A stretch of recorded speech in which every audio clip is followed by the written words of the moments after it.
Hey all, and welcome back to Fuzzy Dutsy Gaming and the second episode of our 0 to hero for the Paladin Infernal Blow. This video is going to go all the way through Atlas completion and collecting the first 2 voice sends. I'm going to stop there because I've spent as little as I could on the character to make it feel good, because I still don't really know what I want to do with it at endgame. So we're going to flip things around a little bit this video, and I'm going to go through the gear first so you can see the difference between the first video and the second video. The gear in total costs me between 2 to 3 divines to either buy or get the bases and craft. I'll go through my progression in terms of through the map tiers to void stones and things like that, and where I upgraded each item.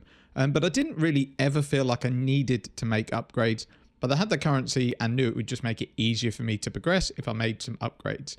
This has been an absolute blast to play, and although some things are available a lot cheaper, at this stage of the league, some things are a bit more difficult to come by. So if you have not really started a character, or you want to start another character and haven't got a lot of currency, this has been a blast and it's been pretty easy and comfy. I had 4 deaths in the campaign that were either my fault or my cat's fault. And then I had 3 deaths when I was mapping, 1 in Syria and Exile and 2 in some very, very difficult corrupted maps. But overall 7 deaths I'm kind of happy with for a build that is actually melee. You have to stand on top of the enemy to do damage, and I don't run Grace or Determination. So the way I've built the defenses has held up pretty well. And as I said, I've never really felt like I had to improve the build. It's just something that I wanted to do. So let's have a look over the gear. I'll go through everything, but I'll mention whether this was something that we had in the last video. Now, this isn't stuff I've purchased all at once. I've kind of built up as I've gone along, which I will explain a bit later on. So the main boost to the DPS has been adding Rakiata's Dance into the build. It basically doubled my DPS. For anyone that isn't aware, this sword inverts elemental resistances. So where bosses will have plus 50, for example, resistances, when you hit them with the sword, they have minus 50. It works really, really well. It means you don't have to waste a passive point on the 25% chance to invert.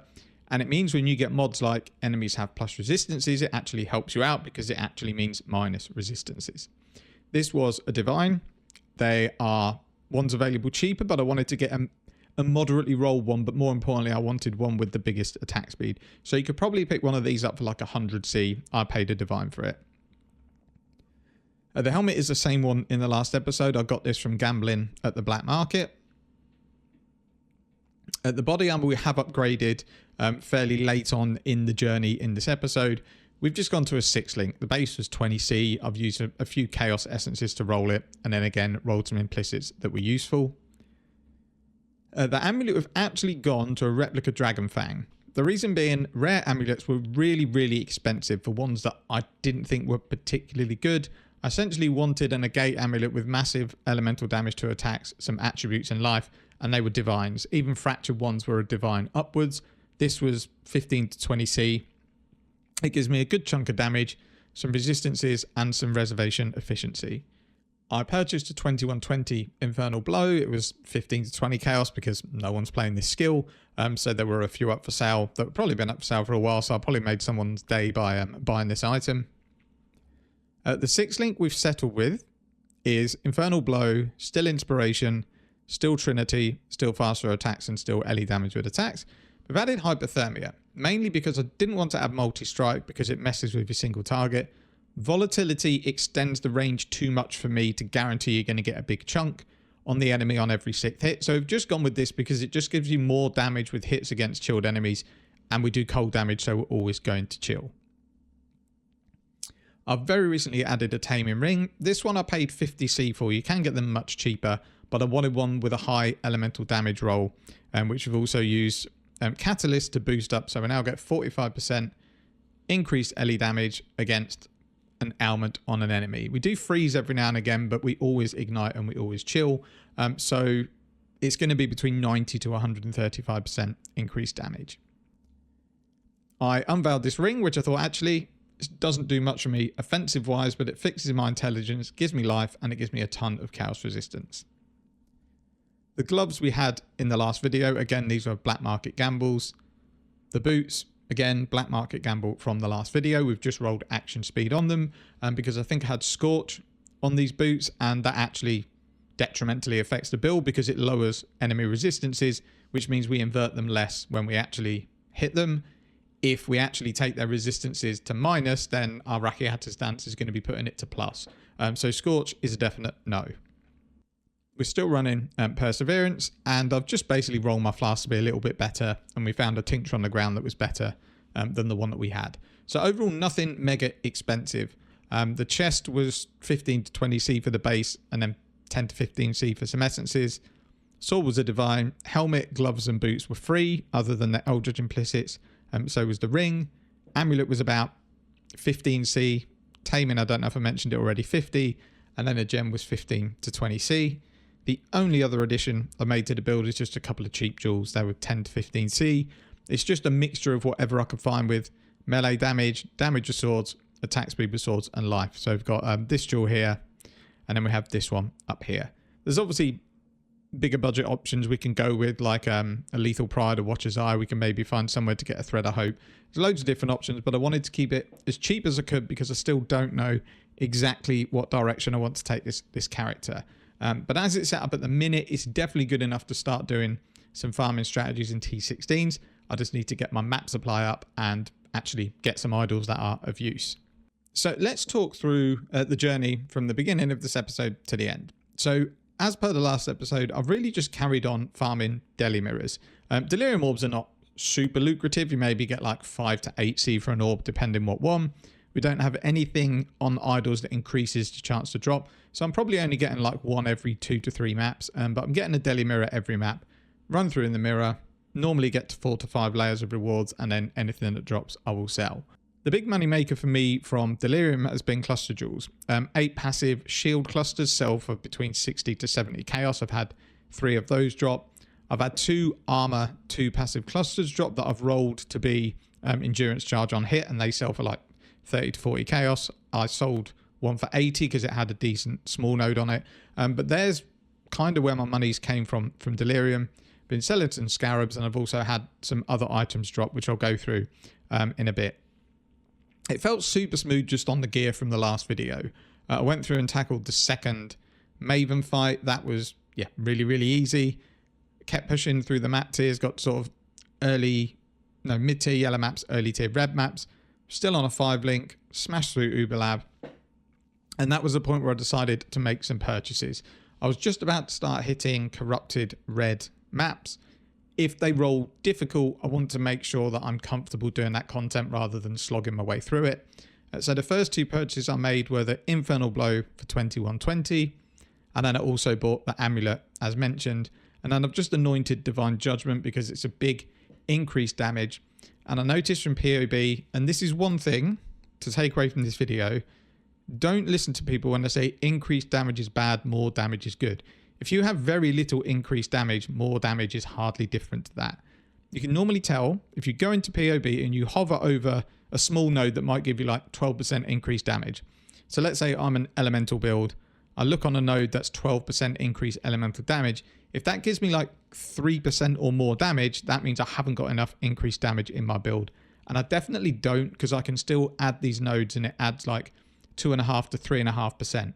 Normally, that would be what you would expect from a major node, which would be like 25 to 30% increased damage. So yes, increased damage, obviously the more you get, the less effect it has. But don't listen to people when they say it's bad. It isn't. If you're running a build that might be stacking it into the thousands, then yes, adding it is not going to do very much. But on this build in particular, I've hardly got increased damage anywhere. I've got flat damage from my auras. I've got more damage from my gems, but in terms of increased damage, I don't have a ton of it because all of the 2-handed and sword nodes are not very good, so I can't take them. So I need to get increased damage where I can on gear, and that's kind of what we're going to look at in the next episode. So with the Amulet and Infernal Blow, that basically did me for a while. I did Black Start and Unending Hunger. They were both really, really easy. Carried on mapping in Delirium, selling cluster jewels. And I didn't really feel like I needed to make any upgrades. I was sitting on about 250 to 300 chaos. Went into POB, realised that adding Rakiata's Dance doubles my DPS, so it seemed like a no-brainer. So that was the point I purchased the sword. And that was when I was pushing into T13 and T14 maps. I decided it was also time to go to a 6-link. I had about 100C left. What I wanted, and the reason I've been delaying the 6-link, is I wanted a Conquest Lamellar, which is the highest item level armor and evasion base you can get. But I whispered lots of people under 100C for a 6-link one of these. No one responded. So I'm assuming the price is about 100C. If I went to the level below, which was Marshall's Brigandine, I picked one up for 15 to 20 chaos. So I thought, yes, I lose a little bit of armor and evasion, but for that money, I'm happy to pay that. So we bought the cheaper armor, rolled it with some chaos resistance essences, and that gave us our 6-link, which again, give me some more damage. It was at this point that my defenses definitely needed looking at. So once I got Uberlab done, it unlocked our 4th ascendancy, and that is Bring the Battle. What this does is make any enemies taunted by you take 20% increased damage, and it gives your Warcry's infinite power. So if we use something like Enduring Cry anywhere, doesn't have to be an enemy nearby, we're going to get our max endurance charges. This also taunts enemies. So you use it when you're just about to fight a boss, you get your endurance charges, and then the enemy also takes 20% increased damage. Once I got that in, and I had my endurance charges up and fortify and a little bit of armor and evasion, it felt pretty good. We were already running Arctic armor, so I've also added Flesh and Stone into the build. It's another 25% aura. And unless you're stacking armor and determination, I personally think Flesh and Stone and Arctic armor are a way better use of 50% than determination for a build that needs to get up close and stand still. So with Arctic armor, we already get some reduced damage. So buff grants 20% less physical damage taken when stationary and fire damage. It's only from hits, so damage over time is still going to be an issue. Flesh and Stone does a similar thing. While in Sand Stance, buff makes you take up to 19% less damage from enemies in aura. So that's just less damage overall. And I've found with that, combined with the Immortal Call that I've added in, I feel pretty tanky. The only times I've died is when I've been in maps that have got extra proj and attack speed and I can't actually get to the enemies before they've absolutely bombarded me with projectiles. That is still an issue. So that's something I need to look at. Maybe I need some more evasion. But other than that, I felt really comfortable in all the mapping scenarios. So there'll be some footage playing in the background of some of the more troublesome maps I had to do in terms of stats. But as I say, there was a couple that I didn't actually record because they were lower tier maps and I didn't expect to die, where I got caught out by multi-proj. But most of the T14 and 16 corruptor maps I run felt absolutely fine. Then went through and did the area level 80 Maven. That again felt absolutely fine. And I didn't really think I needed to add anything else into the build. We did get some decent drops. We had an interrogation cluster jewel drop, which I was thinking of adding to the build. But if I take you back to the comment I made earlier about Scorch, it actually hurts when I'm using Rakiata's Dance. So if I do go crit, I need to find another way to get decent crit chance, because I think even though Brittle will give me a lot of crit chance, if I end up scorching the enemy for like 20 or 30%, that's going to massively affect my damage, and I don't think it's worth the compromise. Nameless here turned up in one of the last corrupting maps that I did, and he added Ancestral Vision, which again is an item that I want for the build. Not worked it in yet. I could sell it for a round of Divine if I needed to make some other purchases, but I think it's something I'm going to use on the build, so I'm going to hold on to it. The one issue I've had in this event, and a lot of people had as well, is map sustain. If you're just using the idols that drop off the ground, there were quite a few times where I was just stalling because I was wanting to run T14 and T15 maps, but I only had tier 11 and tier 12. Once you get your 2 void stones, it feels better because you got more chance to drop higher maps, but it was frustrating and I didn't really have the currency to go and buy idols just to try and drop some maps. So it's just a case of persevering through it, praying for Kirat missions and praying for some decent map drops. So we did finally get through the quest lines. We completed Eater and Exarch. As usual, I died on the Exarch bull phase, deathless on Eater. That's pretty much standard for me. Although I shouldn't have died. I only had to do one bull phase and the first one is easy. I was just not paying attention and I died. I don't really care. It's softcore. I'm not too bothered, and everyone who knows my content knows I'm not that great at bossing and I always die at least once on the bull phase. We've completed a Conqueror map. We've completed a few Elder Guardian maps. I think I need to do a Shaper one.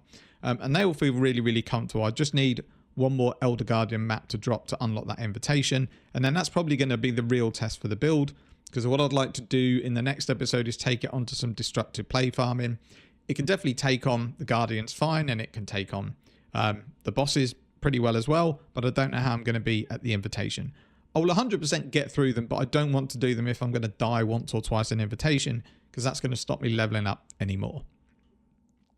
So once I'd completed Eater and Exile, that was when I added the Taming Ring in because I just wanted a damage boost. I felt comfortable enough defensively. The damage was fine. I didn't necessarily need an increase, but the Taming does add a lot to the build. And as I mentioned, I needed some increased damage, and this gives a lot of it. So this gave probably my build a bigger boost than it would a lot of other builds.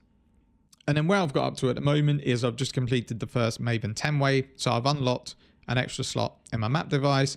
I've completed all of my non-unique maps. I'm not in a rush to do the unique ones just for some idle slots, unless I need to do one for a craft if I decide to do some endgame crafting. So I'm just going to see if the unique maps I haven't got turn up in my Curant missions. I'll run them. If not, I may tackle them later down the line, but it's really not something I'm that bothered about. So that's kind of it for the progress. It was super smooth. As I say, I never felt bored. I never felt like, I need to get some currency because the build needs to be better. It just felt great the whole way through. It might not be everyone's cup of tea because it doesn't have the burst damage of something like Lightning Strike with a Vol skill, and it's not as comfortable as projectile builds or spell builds. But because of the way I built the defensive, it does feel pretty tanky. Immortal Call saves your ass a lot of the time. When you're up close and you've got Flesh and Stone and you've got Arctic Armor proc in, you've got Endurance charges, you've got Fortify, you are much tankier than you may think you are.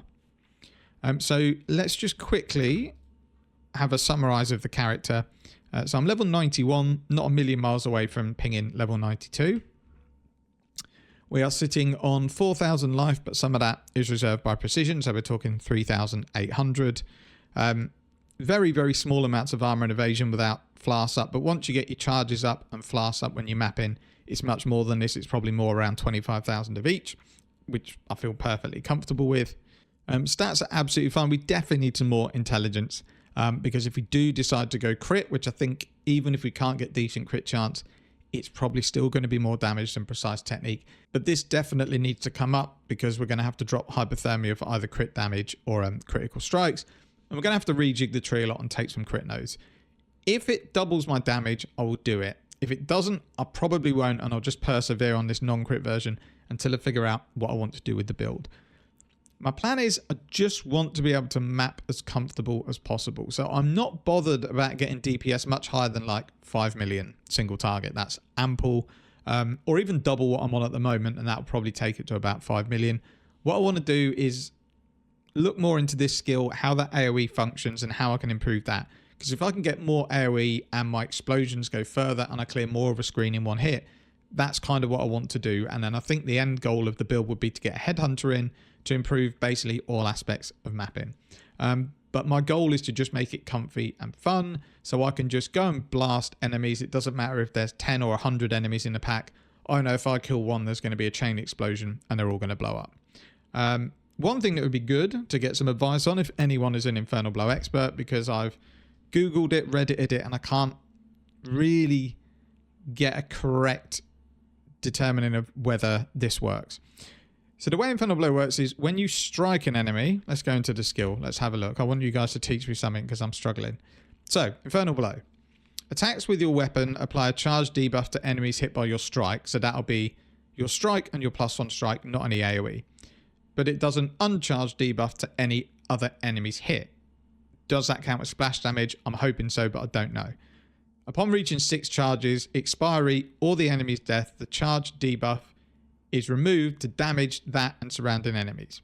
That bit's fine. You strike an enemy, it gets the debuff, they die, they blow up. It's the next bit. Enemies with either debuff explode when they die, damaging other surrounding enemies. So that makes it sound like the more splash AoE I can get, they'll get the uncharged debuff, and when someone blows up and kills them, their uncharged debuff blows up and then kills others. So my idea of scaling the build would be to get as much AoE and splash range as I can, so that extends the amount of enemies that will get hit. But I don't know if that's how it works. So if there's any experts on Infernal Blow, please let me know in the comments. Because if not, I probably don't need these 5 nodes. But they seem to be helping for clear, but it would be good to get an expert's opinion on it.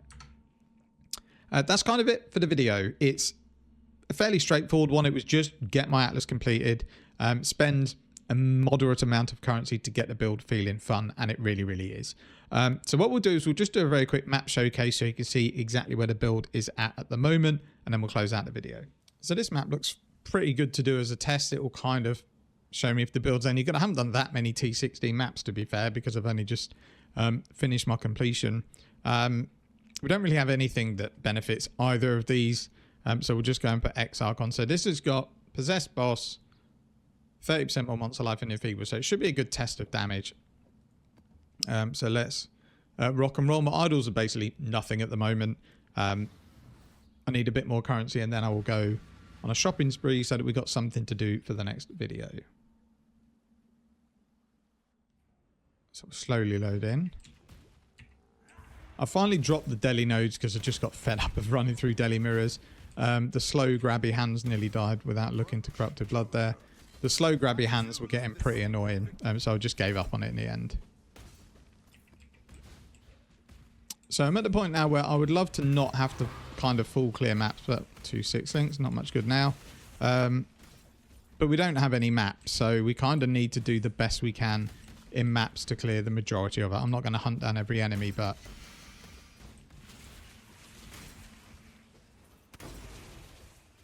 And as you can see, for... Well, what is it like? I think it's that 3 divines invested. No, it's not even that. It's definitely less than 3.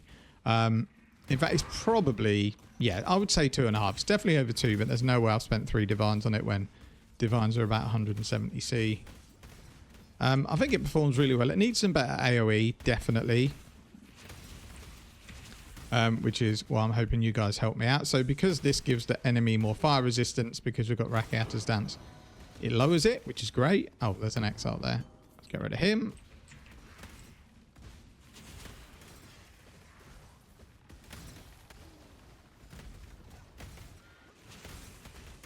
Anything else there? Cartography Scarab is probably not great, but I'll take it anyway. You never know. Any money I can get is going to be good. Right, so at the boss, is there anything here? Not really. So you just need to Infernal Blow on the boss, stick your Vile Haste on, and then just stand there.